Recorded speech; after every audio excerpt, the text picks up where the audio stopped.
Luar biasa ya, pastinya kita mengapresiasi yang sangat tinggi kepada pemerintah khususnya karena pemerintah sudah membuat dan menyiapkan generasi-generasi unggul kita, karena kalau kita bicara pondok pesantren kita bicara anak-anak yang akan mengajarkan, membuat, dan tentunya anak-anak cerdas yang memiliki dengan adanya makan bergizi gratis yang dipersiapkan untuk pondok pesantren. Ini langkah keadilan, karena bagaimana kita akan bisa melihat generasi-generasi pesantren kita akan menjadi generasi cerdas, berpikir sehat, bisa fokus belajar, bisa bekerja dengan baik kalau gizinya tidak terpenuhi.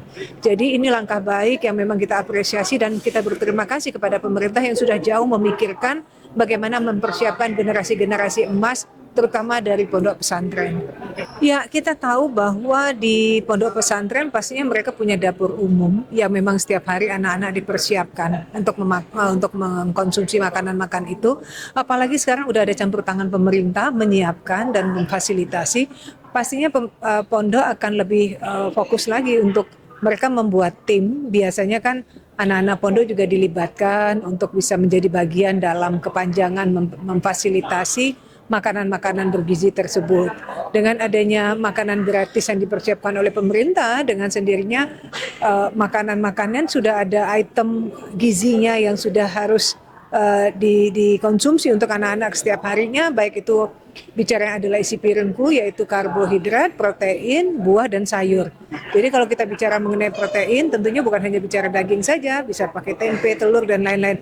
4 item ini pasti sudah dipersiapkan oleh tim makan yang ada di pondok pesantren. Keberadaan Komisi 9 sebagai pengawas jalannya pemerintahan harus tetap mengawal, terus tetap mendukung, tetap memperhatikan lebih baik lagi, terutama untuk makanan-makanan gizi gratis untuk pondok-pondok pesantren.